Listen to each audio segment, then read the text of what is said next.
Innal hamdalillah nahmaduhu wa nasta'inuhu wa nastaghfiruh wa nastahdihi wa natubu ilaih wa na'udzu billahi min syururi anfusina wa min sayyiati a'malina man yahdihillahu fala mudhillalah wa may yudlil fala hadiyalah. Asyhadu an la ilaha illallah wahdahu la syarikalah wa asyhadu anna Muhammadan abduhu wa rasuluh la nabiyya wa la rasula ba'da amma ba'd. Sidang jamaah salat maghrib Masjid At-Thaibah, Bapak-bapak, ibu-ibu yang semoga dirahmati oleh Allah Subhanahu wa taala. Insyaallah pada malam hari ini kita akan melanjutkan pembahasan sirah nabawiyah, sejarah kehidupan Nabi sallallahu alaihi wasallam, dan kita masih di pembahasan perang Badar. Yang mana pada pertemuan sebelumnya kita telah mendengarkan kisah bagaimana pasukan kaum muslimin menuju Badar. Pasukan kafir Quraisy juga menuju Badar. Dan kita telah bahas pertolongan-pertolongan Allah Subhanahu wa taala kepada kaum muslimin sebelum perang. Di antaranya kita telah bahas bagaimana terpecah belahnya pasukan kaum musyrikin. Jadi kita telah dengarkan bagaimana Al-Akhnas yang mana ketika dia mengetahui bahwasannya kafilah dagang Abu Sufyan sudah selamat, dia mengatakan kepada pasukan kafir Quraisy, terutama kepada Bani Zahrah, harta-harta kalian telah terselamatkan, untuk apa lagi kita berperang? Jadi tujuan kita sekarang pengen perang, pengen menyelamatkan harta yang dibawa oleh kafilah dagang Abu Sufyan. Sekarang Abu Sufyan sudah selamat, udah gak ada hajat lagi kita untuk berperang. Sehingga Al-Akhnas membawa 300 pasukan dari Bani Zahrah mundur, nggak lanjut perang. Sehingga kaum musyrikin yang tadinya jumlah pasukannya 1.300 berkurang 300, mulai terpecah belah. Sementara Allah memberikan pertolongan kepada kaum muslimin, pasukan kaum muslimin solid, tetap dalam satu visi misi yang sama, nggak terpecah belah, mengikuti Nabi SAW. Bahkan komitmen mereka, Nabi pengen ngajak ke tempat yang paling jauh, mengarungi lautan, siap mereka mengikuti Nabi SAW. Ini pertolongan Allah Subhanahu wa taala. Kemudian salah satu pertolongan Allah kita lihat bagaimana hujan turun. Bagi orang-orang kafir Quraisy hujannya sangat keras, sangat lebat, sehingga menghambat langkah mereka. Mereka nggak bisa maju, terhalangi. Karena kalau mereka duluan nyampe Badar nih bahaya. Mereka nyusun rencana duluan. Tapi Allah turunkan hujan yang deras sehingga mereka nggak bisa melanjutkan perjalanan, tertahan. Sementara bagi kaum muslimin hujannya hujan ringan. Dan Allah memberikan rasa kantuk kepada kaum muslimin sehingga mereka pada malam itu sebelum perang, di hari Jumat paginya mereka sudah tidur. Ini pertolongan Allah. Karena tidur di masa-masa besoknya pengen perang itu nggak mudah.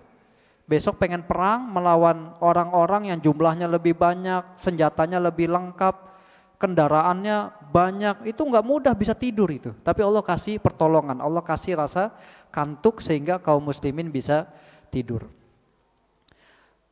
Sekarang kita akan membahas, melanjutkan kisahnya di pagi hari. Kedua belah pihak saling berhadapan. Maksudnya adalah pihak kaum muslimin dan pihak pasukan kafir Quraisy Mekkah. Dan nanti kita akan lihat bagaimana pertolongan-pertolongan Allah Subhanahu wa taala setelah perang.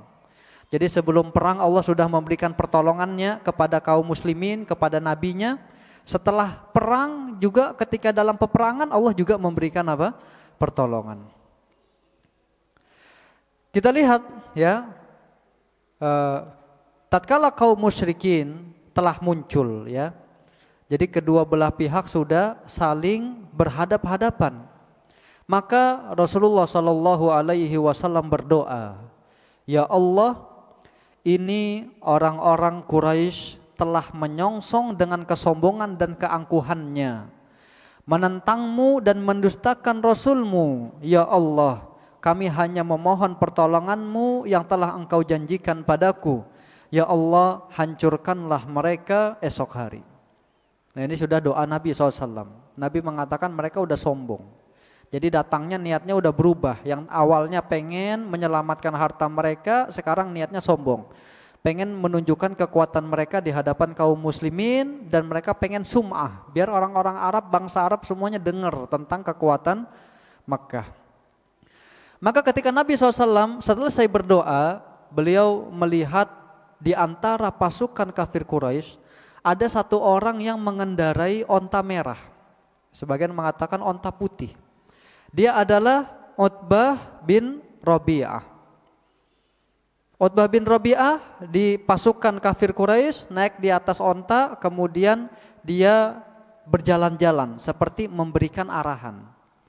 Maka Nabi SAW mengatakan, jikapun ada kebaikan pada salah seorang dari kaum tersebut, maka ia ada pada si pemilik onta merah itu. Jika mereka mengikutinya, niscaya mereka akan mendapatkan petunjuk. Jadi kita udah ceritakan pertemuan sebelumnya.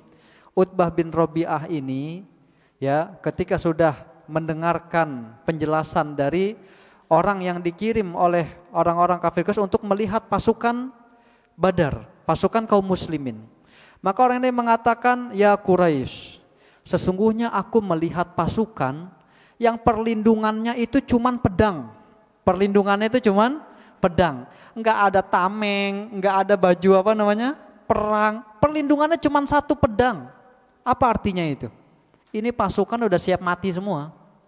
Udah nggak perlu tameng, udah nggak perlunya cuman pedang, udah siap mati semua.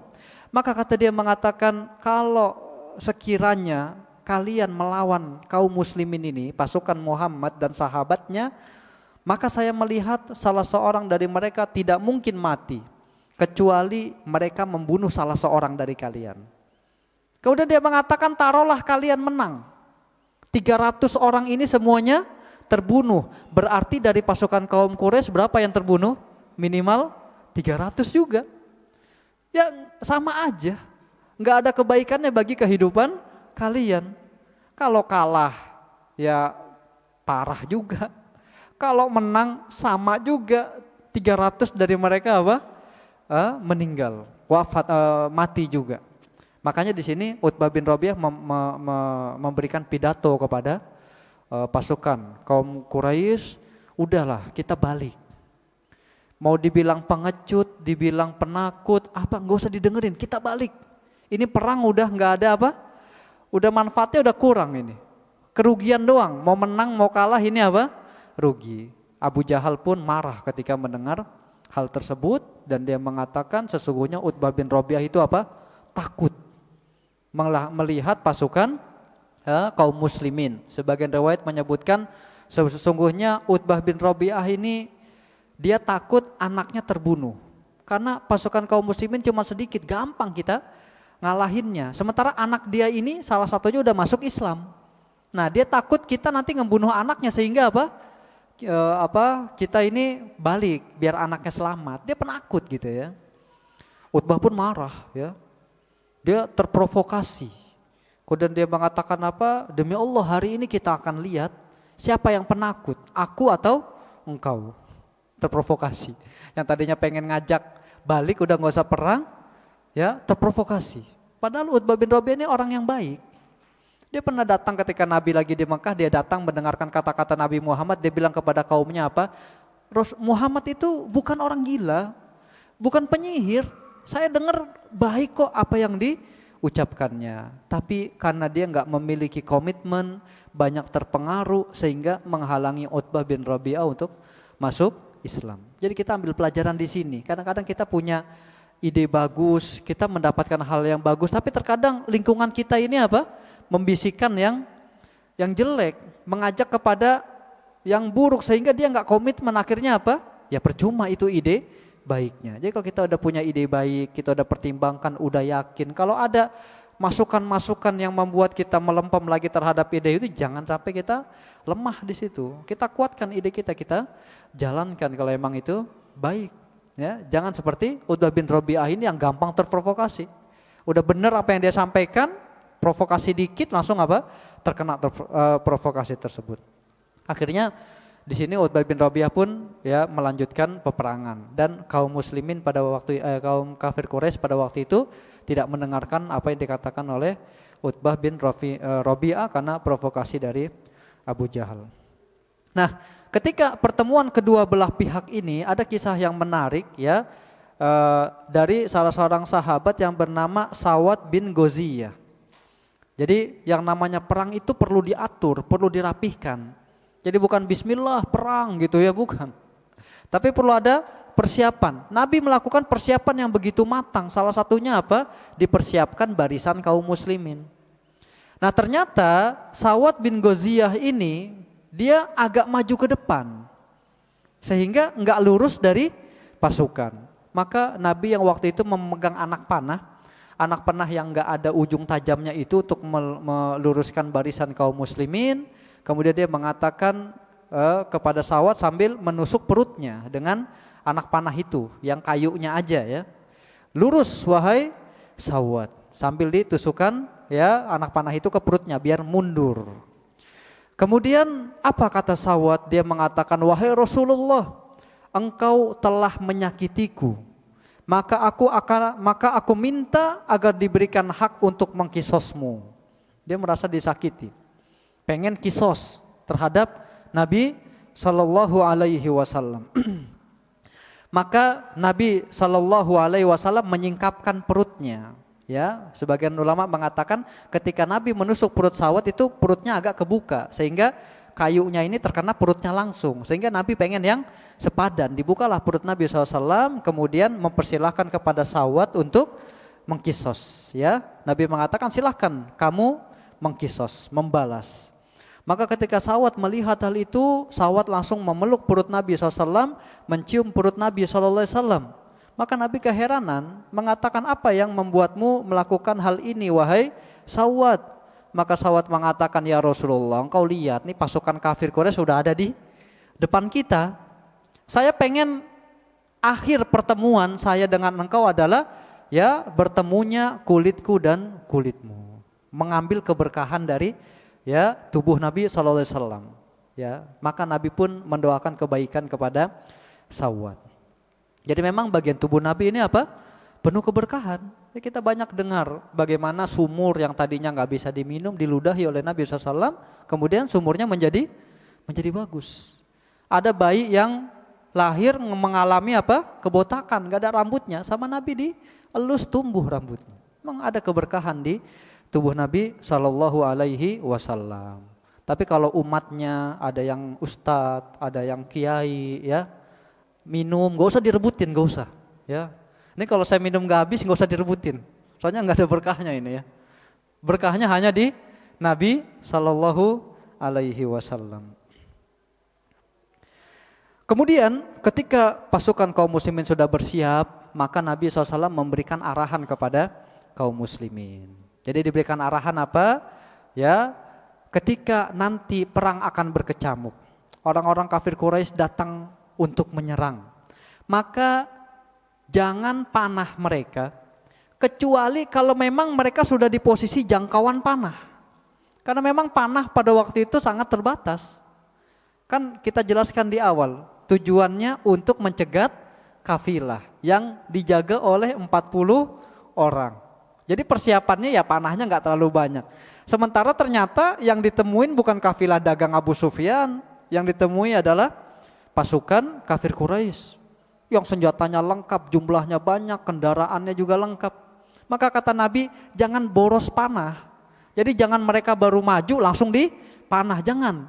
Biarin dulu mereka maju sampai ketika sudah dekat, sudah terjangkau oleh anak panah, baru dilemparin pakai panah. Yang kedua, panahnya jangan langsung dihabisin. Jadi jangan langsung semua panah dihabisin semua, enggak. jangan dihabisin. Kemudian ketika kaum kafir sudah makin dekat dengan para sahabat, barulah anak panah dimasukin, mulai dihunuskan apa?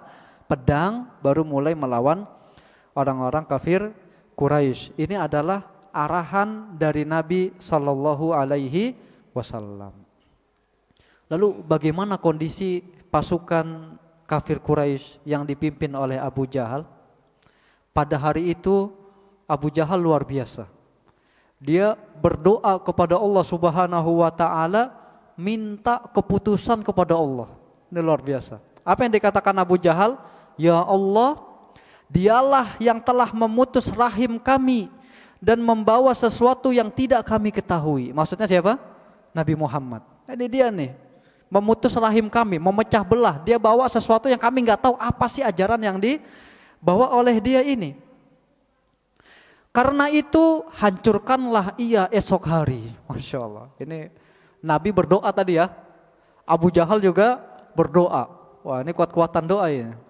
Kemudian Abu Jahal melanjutkan, ya Allah, siapa di antara kami berdua yang lebih engkau cintai dan ridhoi di sisimu, maka berikanlah kemenangan baginya hari ini. Wah, ini doanya kuat banget Abu Jahal ya.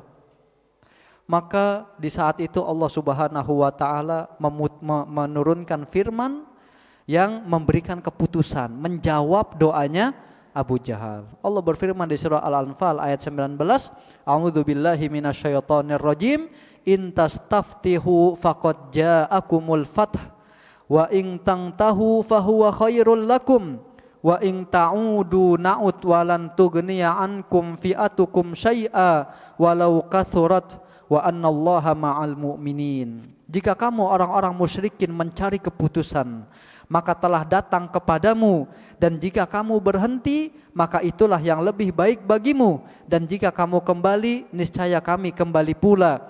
Dan angkatan perangmu sekali-sekali tidak akan dapat menolak dari kamu suatu bahaya pun, biarpun dia banyak, dan sesungguhnya Allah beserta orang-orang yang beriman. Ini udah jawaban dari Allah Subhanahu wa taala. Ini Abu Jahal kalau pengen balik lebih bagus, udah balik aja, ya, nggak berpengaruh itu kekuatan perangmu, ya, dan jumlahnya yang banyak itu nggak pengaruh, karena sesungguhnya Allah bersama orang-orang yang beriman. Ini udah menunjukkan ya jawaban dari Allah Subhanahu Wa Taala terhadap doa Abu Jahal. Ya, kalau pengen selamat, mendingan balik. Tapi kalau engkau tetap menyerang, nggak bermanfaat itu pasukan, walaupun jumlahnya banyak.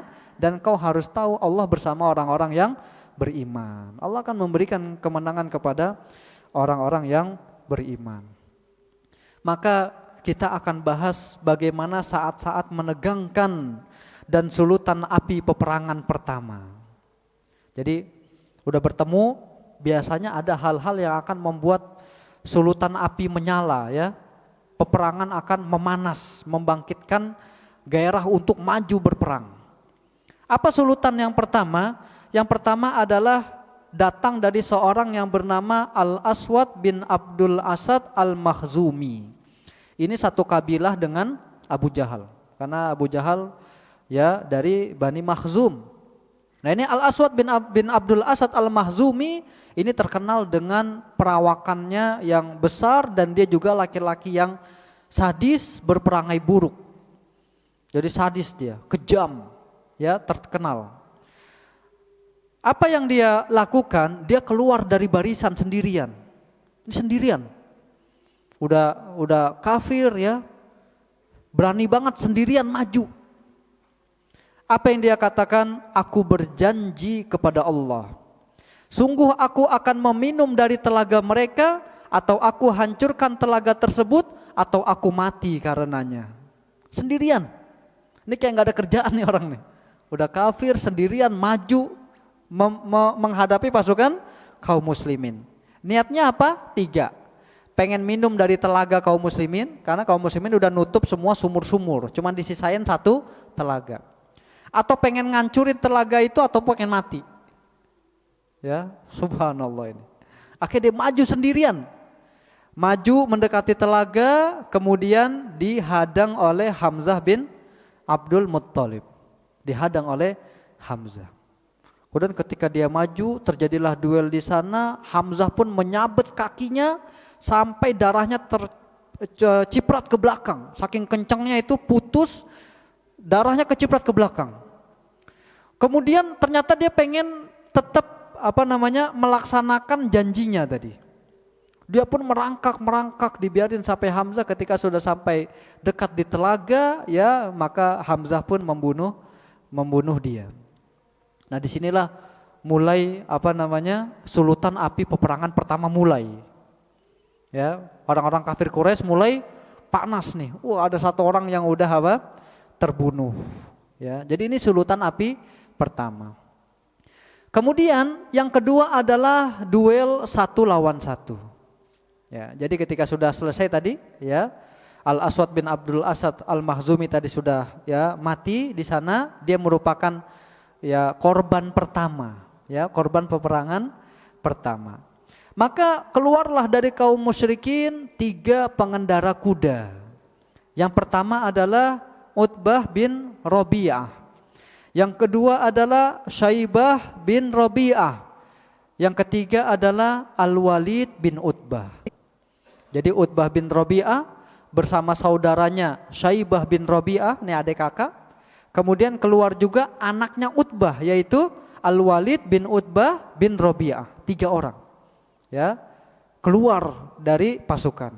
Ini ya Utbah ini orang baik, ini kita jelaskan dari kemarin. Tapi karena mudah terprovokasi, nggak komitmen, sehingga akhirnya dia terhalangi untuk mendapatkan hidayah dari Allah Subhanahu wa taala.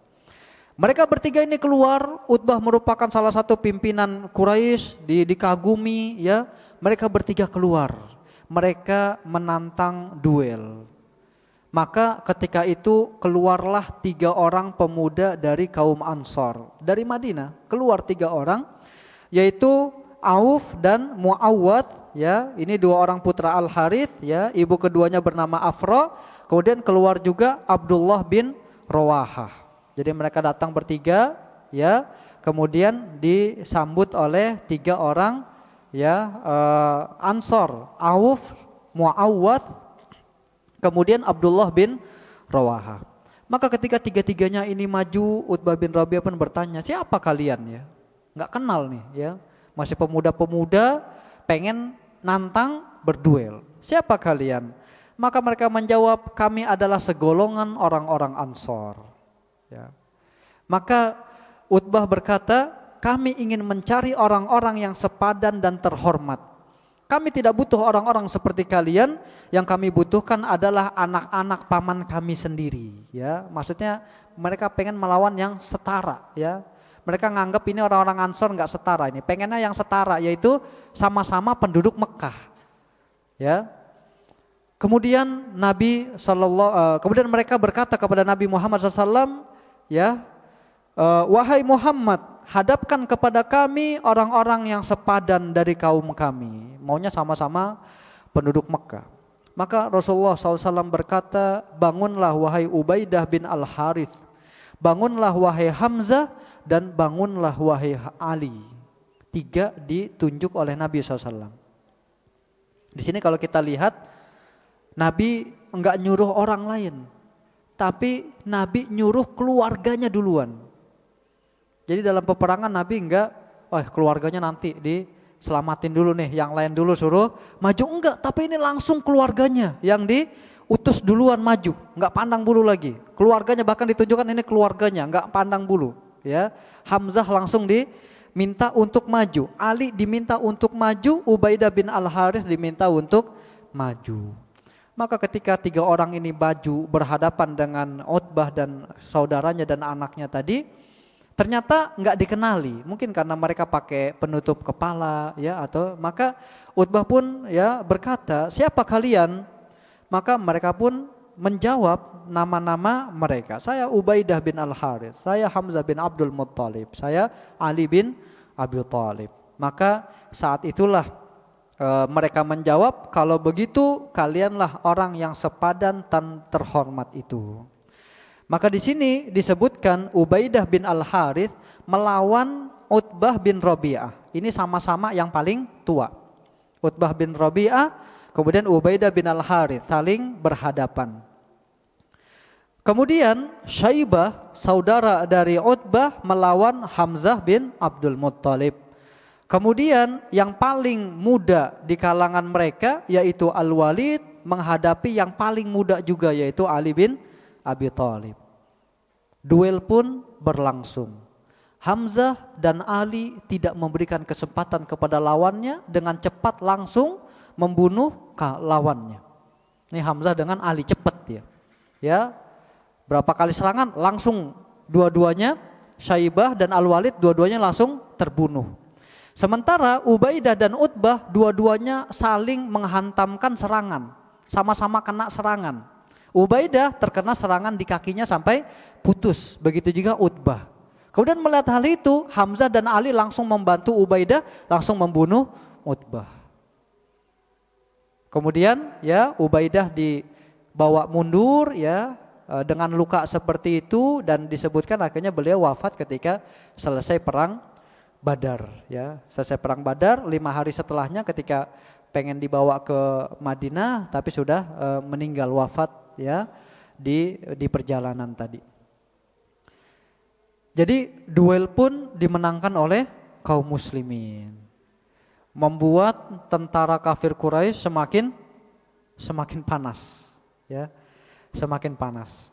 Tadi pertama sudah 1 tewas ya, sekarang duel 3-tiganya kalah.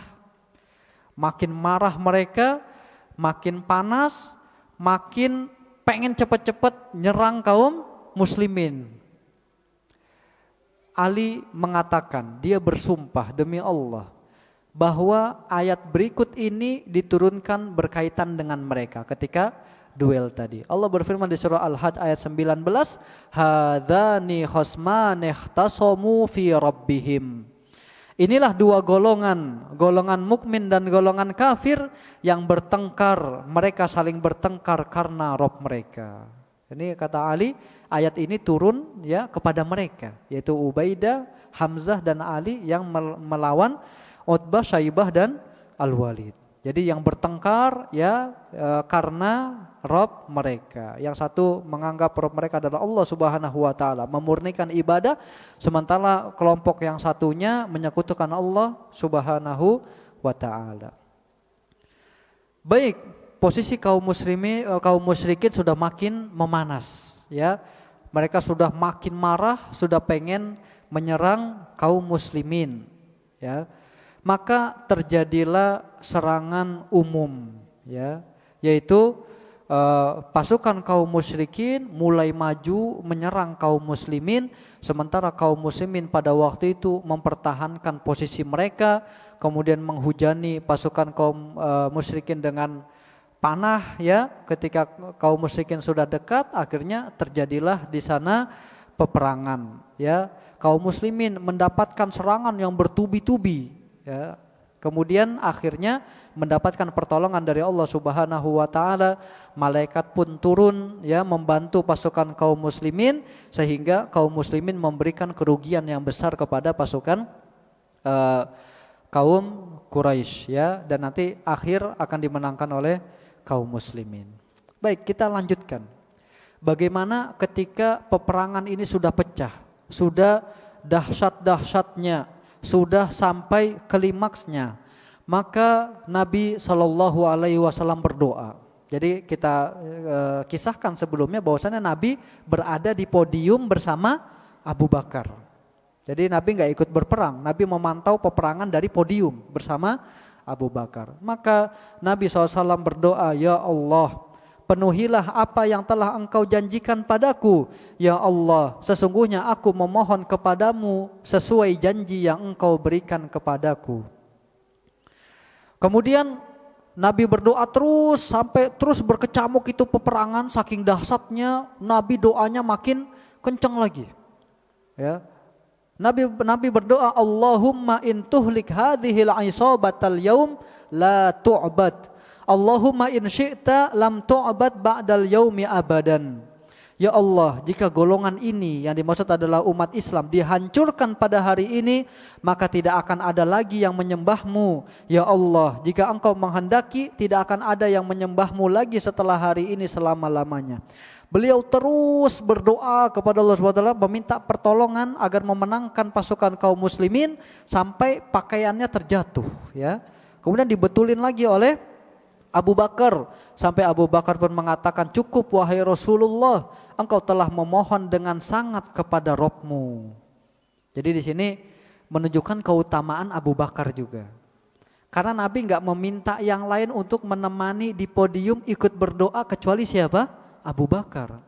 Ini menunjukkan bahwasannya Abu Bakar ini termasuk salah seorang yang doanya dikabulkan oleh Allah Subhanahu wa taala. Nabi nggak minta Umar, nggak minta Utsman, nggak minta Ali, nggak minta sahabat yang lain. Minta yang nemenin di podium siapa? Abu Bakar. Ikut sama-sama berdoa, menunjukkan keutamaan dari Abu Bakar. Keutamaan yang lain kita sudah kisahkan bagaimana Abu Bakar menemani apa? Nabi berhijrah. Ini menunjukkan bagaimana keutamaan Abu Bakar yang begitu besar dibandingkan sahabat-sahabat yang lain.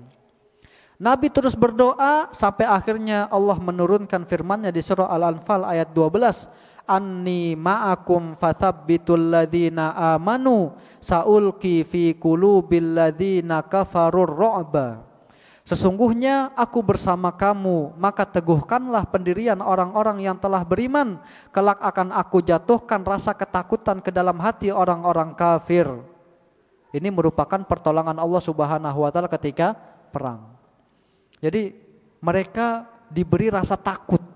Takut terhadap pasukan kaum muslimin. Sehingga ketika berperang dalam keadaan takut akan membuat ya mereka menjadi lebih lemah dalam peperangan karena dihantui rasa takut. Beda dengan orang yang berani, dia akan lebih percaya diri, ya, akan lebih kuat lagi dia dalam berperang. Tapi kalau ada di rasa takut, ya maka akan makin lemah dalam peperangan. Di ayat lain Allah menyebutkan bahwasannya ketika perang berkecamuk, tiba-tiba orang-orang kafir Quraisy melihat seakan-akan jumlah kaum muslimin itu 2 kali lipatnya. Jadi kalau 300, seakan-akan jumlah kaum muslimin itu berapa? 600. Sehingga mereka terkaget-kaget. Kok perasaan tadi 300, tapi kok jumlahnya kayak banyak sekali. Kemudian Allah berfirman di surah Al-Anfal ayat 9. Anni mumiddukum bi alfim minal malaikati murdifin. Sesungguhnya aku akan mendatangkan bala bantuan kepadamu dengan 1000 malaikat yang datang berturut-turut. Ya, jadi bahwa malaikat ini akan menyertai Nabi, ya, atau sebagian mereka akan menyertai sebagian yang lain secara silih berganti. Jadi nggak datang langsung 1000 semuanya dari langit, enggak, tapi silih berganti turun, ya, silih berganti, ya, atau yang lainnya akan mendampingi kaum muslimin. Maka ketika Jibril udah turun, karena pada itu perang debunya banyak berterbang-terbangan, seakan-akan di atas gigi serinya itu sudah ada debu, ya. Di dalam riwayat Muhammad bin Ishaq, Nabi Muhammad ini bantuan malaikat sudah mulai apa? Turun. Kemudian Nabi keluar podium dan beliau membacakan firman Allah Subhanahu wa taala, sayuhzamul jam'u wa yuwalluna dubur. Golongan itu pasti akan dikalahkan dan mereka akan mundur ke belakang. Diteriakkan oleh Nabi SAW. Sayuhzamul jam'u wa yuwalluna dubur. Ya, sehingga membuat para kaum muslimin, pasukan kaum muslimin semangat untuk apa? Menyerang, ya, pasukan kafir Quraisy. Nah, di sini kita akan dapatkan salah satu pertolongan Allah Subhanahu wa taala kepada kaum muslimin. Apa pertolongannya? Nabi SAW mengambil pasir. Di situ ada kerikil-kerikil kecil. Kemudian Nabi ngelempar ke arah pasukan kaum kafir Quraisy. Dan ternyata pasir ini, kerikil-kerikil kecil ini mengenai romaita idh romaita walakinnallaha roma. Dan bukan kamu yang melempar ketika kamu melempar, tetapi Allah lah yang melempar. Maksudnya di saat Nabi SAW melempar, yang menyampaikan pasir ini ke pasukan kafir Quraisy itu adalah Allah Subhanahu wa taala. Karena nggak mungkin Nabi ngelempar dalam jarak bisa sampai 1 kilo, ya, bisa kena gitu kan. Tapi di situ ada pertolongan Allah Subhanahu. Masih lama ke Isya ya? 2 menit lagi. Tinggal sedikit lagi berarti ya. Baik, kita bahas sedikit lagi sampai menunggu waktu azan. Di sini adalah serangan balik. Jadi tadi kan kaum muslimin ya menetap di tempatnya, mempertahankan tempatnya. Ya, di sini serangan balik. Jadi ketika sudah Nabi mendapatkan informasi, sudah mendapatkan bantuan dari Allah Subhanahu wa taala, maka Nabi pun memberikan instruksi terakhir kepada tentaranya agar melakukan serangan balik ya. Maka Nabi pun berkata, gempur ya kepada kaum muslimin, gempur pasukan kafir Quraisy. Maka Nabi pun memberikan spirit kepada mereka untuk berperang. Apa yang dikatakan Nabi SAW? Demi zat yang jiwa Muhammad berada di tangannya, tidak seorang pun yang ikut memerangi mereka hari ini, lalu dia terbunuh dalam keadaan bersabar dan mengharap pahala dari Allah, menyongsong musuh dan tidak mundur, melainkan Allah memasukkannya ke dalam surga. Kemudian beliau berkata lagi, berangkatlah menuju surga yang luasnya seisi langit dan bumi. Ketika itu ada pemuda Ansor, ya, dia adalah Al-Umair bin Al-Hammam. Al-Umair bin Al-Hammam. Ketika mendengarkan kata-kata Nabi SAW, maka dia mengatakan wah, wah gitu ya. Maka Nabi mengatakan kepadanya, apa yang mendorongmu mengatakan wah, wah? Maka dia mengatakan, demi Allah tidak ada apa-apa, wahai Rasulullah, selain aku berharap agar aku termasuk dari penghuni surga. Maka Nabi SAW berkata, benar, sesungguhnya engkau termasuk penghuni surga. Maka apa yang dilakukan oleh Al-Umair bin Al-Hammam akan kita lanjutkan setelah azan, insyaallah. Muadzin dipersilahkan. Alhamdulillah telah kita dengarkan azan, kita lanjutkan. Bismillahirrahmanirrahim. Wassalamu ala Rasulillah wa ala alihi wa sahbihi wa man wala wa ba'd. Bapak-bapak, ibu-ibu yang semoga dirahmati Allah Subhanahu wa taala, telah kita simak tadi bagaimana lajunya peperangan perang Badar antara kaum muslimin dan orang-orang kafir di lembah Badar. Dan kita telah simak bagaimana berkecamuknya perang tersebut dan bagaimana bantuan dari langit, yaitu para malaikat ya turun. Allah mengutus 1000 malaikat yang turun ya berangsur-angsur. Maka Nabi pun memotivasi kaum muslimin untuk semangat dalam berperang. Bahkan beliau mengatakan, kalau ada yang terbunuh di perang Badar dan dia ikhlas, sabar, mengharapkan ganjaran dari Allah Subhanahu wa taala, maka dia akan dimasukkan ke dalam surga. Nabi mengatakan, berangkatlah menuju surga yang luasnya seisi langit dan bumi. Dan itu didengar oleh Al-Umair bin Al-Hammam. Maka ketika Umair bin Al-Hammam mengatakan wah, wah, Nabi menanyakan kepadanya, apa yang membuatmu mengatakan wah, wah? Maka dia mengatakan, tidak ada demi Allah, melainkan aku berharap termasuk orang yang masuk ke dalam surga. Maka Nabi SAW berkata kepadanya, benar, sesungguhnya engkau termasuk penghuninya. Maka ketika mendengar itu dia bahagia. Dia pun mengeluarkan kurma dari kantong panahnya tadi. Dia memakan kurma ya. Kemudian ketika dia lagi memakan sebagian kurma, dia mengatakan, jika aku hidup hingga memakan kurma-kurma ini sampai habis, sungguh merupakan hidup yang panjang. Lantas dibuanglah kurma-kurma tersebut. Jadi kalau pengen menuju surga, nunggu ini kurma habis kelamaan ibaratnya gitu ya. Pengen langsung menuju surga, kurmanya ini dibuang, gak mau lanjut makan kurma lagi. Kemudian dia pun berperang hingga akhirnya ya gugur sebagai syahid. Kemudian Rasulullah SAW juga ditanya oleh Auf bin Al-Haris bin Al-Afra. Dia bertanya kepada Rasul, wahai Rasulullah, apa yang membuat Allah tersenyum kepada hambanya? Maka beliau menjawab, yaitu apabila dia menyerang musuhnya dengan tanpa perisai. Maka pada saat itu Auf bin Al-Haris langsung buang perisainya. Dia maju menghadapi musuh hanya dengan apa? Pedangnya saja ya, sehingga dia juga gugur di sana. Kemudian ya, ketika Nabi SAW sudah memberikan instruksi untuk menyerang balik, menyerang dengan gencar, maka pasukan kaum kafir Quraisy semangatnya sudah mulai apa?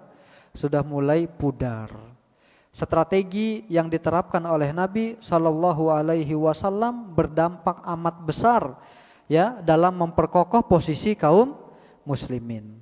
Maka ketika sudah dapat perintah untuk menyerang, sementara saat itu semangat kaum muslimin sedang hangat-hangatnya, maka mereka langsung memberikan serangan yang gencar, serangan yang keras ya, yang akhirnya memporak-porandakan barisan musuh ya. Mereka udah mulai menebas leher-leher musuh-musuh mereka. Mereka terus ya semangat ketika mereka melihat Rasulullah SAW meraih perisai dan berkata dengan penuh ketegasan, sebagaimana firman Allah Subhanahu wa taala, sayuhzamul jam'u wa yuwallunad dubur. Golongan itu pasti akan dikalahkan dan mereka akan mundur ke belakang, ya. Maka pada saat itu kaum muslimin mati-matian menyerang kaum kafir Quraisy, sementara itu mereka mendapatkan pertolongan dari para malaikat. Kita dengarkan kisah-kisah bagaimana mereka mendapatkan pertolongan dari malaikat.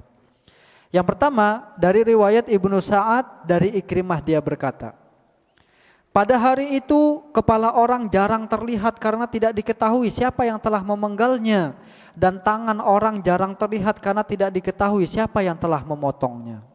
Jadi lagi berperang, tiba-tiba ini kepalanya putus, ini tiba-tiba tangannya putus, ini tiba-tiba kakinya putus, dan mereka nggak tahu nih siapa yang menggal kepalanya, siapa yang motong tangannya, motong kakinya. Ini merupakan pertolongan dari malaikat. Kemudian Ibnu Abbas berkata, tatkala seseorang dari kaum muslimin dengan semangat mengejar seseorang dari kaum musyrikin yang berada di hadapannya, tiba-tiba dia mendengar pukulan cemeti di atasnya dan suara penunggang kuda yang berteriak, majulah wahai Haizum. Seketika dia melihat ke arah orang musyrik yang berada di hadapannya dan didapatinya tersungkur dalam posisi terlentang. Lalu dia melihatnya sedang keadaan hidungnya telah ditindik dan wajahnya telah terbelah seperti kena pukulan cemeti dan seluruhnya menghijau. Ini kisah dari Ibnu Abbas. Kaum muslimin lagi ngejar kaum kafir, pengen kejar, tiba-tiba dengar suara cemeti mengatakan, majulah wahai Haizum. Ternyata Haizum ini adalah nama kudanya. Maju sambil mukul cemeti. Dia kan keheranan. Tiba-tiba ngelihat yang ada di depannya sudah terbunuh. Hidungnya sudah terpotong, ya. Kemudian salah seorang Ansor datang kepada Rasulullah sallallahu alaihi wasallam. Dia menceritakan hal itu. Tadi ketika lagi nyerang, dengar teriakan majulah hai Haizum, kemudian tiba-tiba yang di depannya itu dia lengah dikit, yang depannya udah apa? Terbunuh. Maka kata Nabi SAW, benar yang engkau katakan, itu adalah sebagian dari bala bantuan dari langit ketiga. Nabi menyebut itu malaikat dari langit ketiga udah mulai turun, udah membantu kaum muslimin. Kemudian Abu Dawud Al-Mazini berkata, sesungguhnya aku mengikuti seorang laki-laki dari kaum musyrikin untuk memenggalnya, namun tiba-tiba kepalanya sudah terlebih dahulu jatuh ke tanah sebelum pedangku menyabetnya, maka sadarlah aku bahwa ada orang lain yang telah membunuhnya. Udah ngejar, nyabet, belum nyampe leher, tiba-tiba udah putus. Wah, ini memang benar ada bantuan dari malaikat. Kemudian ada seorang laki-laki dari Ansor datang membawa Al-Abbas bin Abdul Muttalib sebagai tawanan. Ya, jadi Nabi ketika pengen perang sudah mengatakan kepada para sahabatnya, kalau ada Bani Hashim jangan dibunuh. Karena sesungguhnya mereka perang itu dalam keadaan apa? Terpaksa.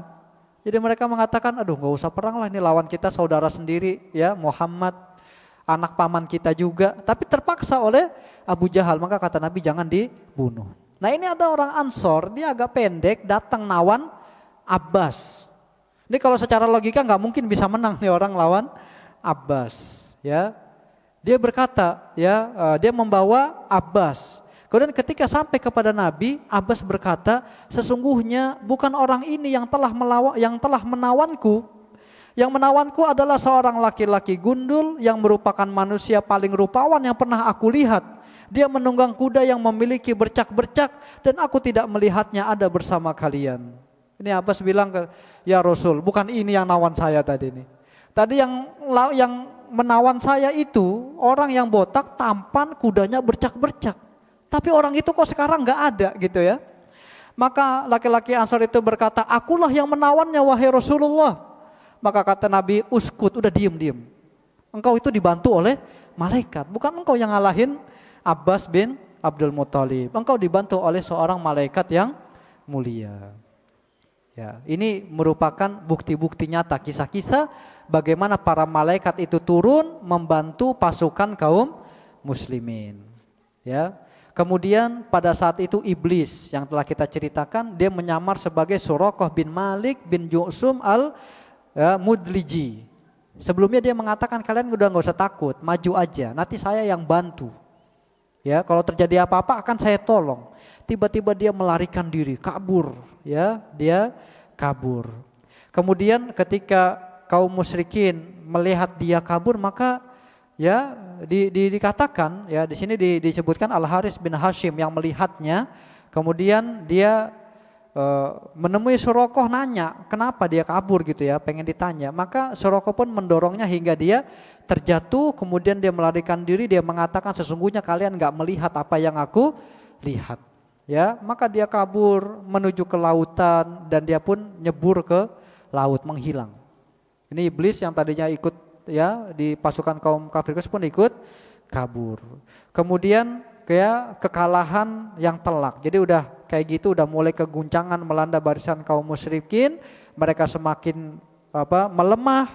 Mereka juga terkena tekanan yang hebat ya. Ini si Suraqah bin Malik kabur ya. Terus sudah mulai banyak yang meninggal, udah mulai kocar-kacir ya. Sehingga membuat barisan mereka itu lemah dan mereka sudah melihat bahwasannya kekalahan akan menimpa mereka. Kemudian apa yang terjadi dengan Abu Jahal yang sebagai pimpinan pada saat itu, insya Allah akan kita lanjutkan di pertemuan berikutnya bagaimana tewasnya Abu Jahal ini. Ya, insya Allah akan kita lanjutkan di pertemuan berikutnya karena sudah pengen dekat waktu iqomah. Tapi masih ada waktu, kalau ada yang mau bertanya dipersilahkan. Baik, silakan.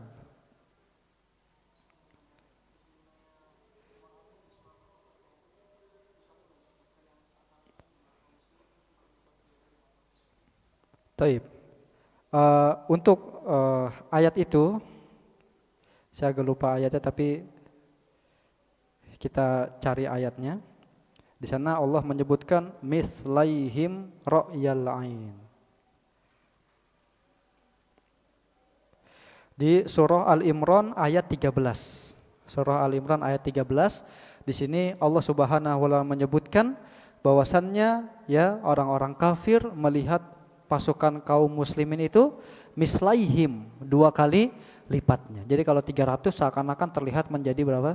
600. Barakallahu fiik.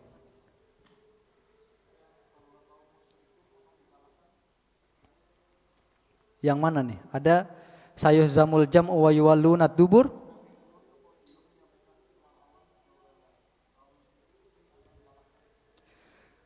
Taib.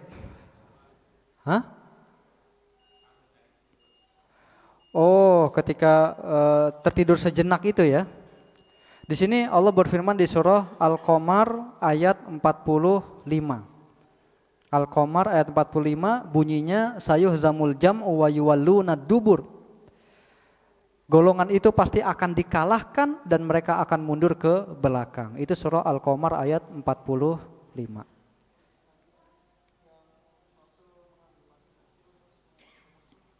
Taib, itu di surah Al-Anfal ayat 17. Wa ma romaita id romaita walakinnallaha roma. Al-Anfal ayat 17.